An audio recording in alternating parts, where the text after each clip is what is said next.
உங்க வாயால தான் இந்த சட்டம் ஒழுங்குங்கிற வார்த்தையே கேட்கிறேன் நான்.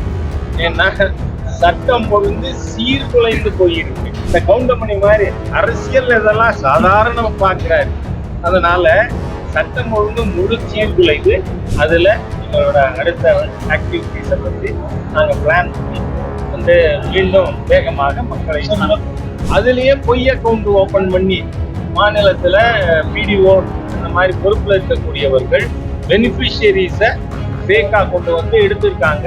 ஆனால் ஆவரேஜ் டெய்லி 4.5 கொலை நடக்கலைன்னா முதலமைச்சருக்கும் சட்ட அமைச்சருக்கும் தூக்கம் போயிடும்னு நினைக்கிறேன். நான் இந்த ஒரு கேள்விக்கு மாத்திரம் நான் பதில் சொன்னது இல்லை. அந்த டொமைன்ல நான் கருத்து சொல்வது பொருத்தம் இல்லைங்கிறதுனால இந்த கேள்விக்கு நான் பதில் சொல்றேன்.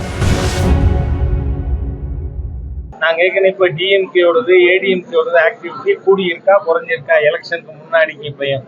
அதனால அது நேச்சுரல் கோர்ஸு. நிச்சயமா இன்னும் 21 மாதம் தான் இருக்கு சட்டமன்ற தேர்தலுக்கு. இப்போ பாரதிய ஜனதா கட்சியினுடைய மாநில நிர்வாகிகள் மாவட்ட தலைவர்கள் கூட்டம் திருப்பூர்ல 11ஆம் தேதி நடக்குது. அதுல எங்களோட அடுத்த ஆக்டிவிட்டிஸை பற்றி நாங்கள் பிளான் பண்ணி வந்து மீண்டும் வேகமாக மக்களை மத்திய அரசு பல்வேறு நலத்திட்டங்கள் கொண்டு வராங்க. இந்த நலத்திட்டங்கள் எப்படி செயல்படுத்துறாங்களா அதுக்கான முறையான செயல்படுத்துறது. நீங்க மத்திய அரசாங்கத்துக்கு நிதி கொடுக்கிற அதிகாரம் இருக்கு, ஆனா இம்ப்ளிமெண்டேஷன் ஏஜென்சி மாநிலம் தான். ஆகவே பல விஷயங்கள்ல தவறுகள் நடந்தது கண்டுபிடிக்கப்பட்டிருக்கு. இப்போ விவசாயிக்கு 4 மாசத்துக்கு ஒரு 2000 ரூபாய் அக்கௌண்ட்ல போடுறதுன்னு சிஸ்டம் கொண்டு வந்தோம். அதுலயே பொய் அக்கௌண்ட் ஓபன் பண்ணி மாநிலத்துல பிடிஓ இந்த மாதிரி பொறுப்புல இருக்கக்கூடியவர்கள் பெனிஃபிஷியரிஸை ஃபேக்கா கொண்டு வந்து எடுத்திருக்காங்க. அதெல்லாம் பணம் திருப்பி செலுத்த சொல்லி நடவடிக்கைகள் எடுத்திருக்கு. அதே மாதிரி பிரதான் மந்திரி ஆவாஸ் யோஜனால தவறா பொய்யான நபர்கள் பேர்ல பணம் எடுக்கப்பட்டிருக்கு. ஆகவே அரசியல் சட்டப்படி இம்ப்ளிமெண்டிங் ஏஜென்சி ஸ்டேட் தான். அதனால அவர்கள் செயல்படுத்துறதுல தவறுகள் நடந்திருக்கு, கண்டுபிடிக்கப்பட்டது. அது ரெக்கவரி கூட நடந்து கொண்டது. தமிழகத்தில் சட்ட ஒழுங்கு தொடர்ந்து உங்க வாயால தான் இந்த சட்டம் ஒழுங்குங்கிற வார்த்தையே கேட்கிறேன் நான். ஏன்னா சட்டம் ஒழுங்கு சீர்குலைந்து போயிருக்கு.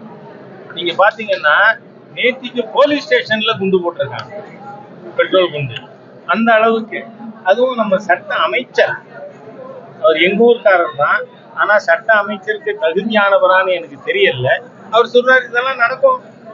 இந்த கவுண்டமணி மாதிரி அரசியல் இதெல்லாம் சாதாரண பார்க்கிறாரு.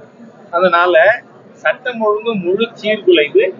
போன ஜூன் மாசம் மட்டும் ஒரு மாசத்துல 131 கொலைகள் நடந்திருக்கு. ஆனா ஆவரேஜ் டெய்லி 4.5 கொலை நடக்கலைன்னா முதலமைச்சருக்கும் சட்ட அமைச்சருக்கும் தூக்கம் போயிடும்னு நினைக்கிறேன் நான். அந்த அளவுக்கு சட்டம் ஒழுங்கு சீர்கட்டு போயிருக்கு. 2026 தேர்தல்ல 2026 வரக்கூடிய தேர்தல்ல நீங்க வந்து அதிமுக கூட கூட்டணி வச்சுக்கிட்டா நிறைய வெற்றி வாய்ப்பு இருக்குன்னு சொல்றாங்க. பட் அந்த வெற்றி வாய்ப்புக்காக நீங்க மீண்டும் அதிமுக கூட கூட்டணி வைப்பீங்களா? ஒரு விஷயம், நான் வந்து 1991 34 ஆண்டுகளா பொறுப்புல இருக்கேன். இந்த ஒரு கேள்விக்கு மாத்திரம் நான் பதில் சொன்னது இல்லை. காரணம் என்ன? கூட்டணி பற்றி முடிவு செய்ய வேண்டியது யாருக்கு எந்த தொகுதி ஒதுக்கிறது அப்படிங்கிற அதிகாரம் பிஜேபியுடைய பார்லிமெண்ட் போர்டுக்கு தான். 16 சீனியர் லீடர்ஸ் அதுல இருக்காங்க. அந்த டொமைன்ல நான் கருத்து சொல்றது பொருத்தம் இல்லைங்கிறதுனால இந்த கேள்விக்கு நான் பதில் சொல்லல. இதுபோன்ற செய்திகளை மேலும் தெரிந்து கொள்ள எங்களது யூடியூப், ஃபேஸ்புக் மற்றும் ட்விட்டர் ஆப்களை சப்ஸ்கிரைப் செய்யவும்.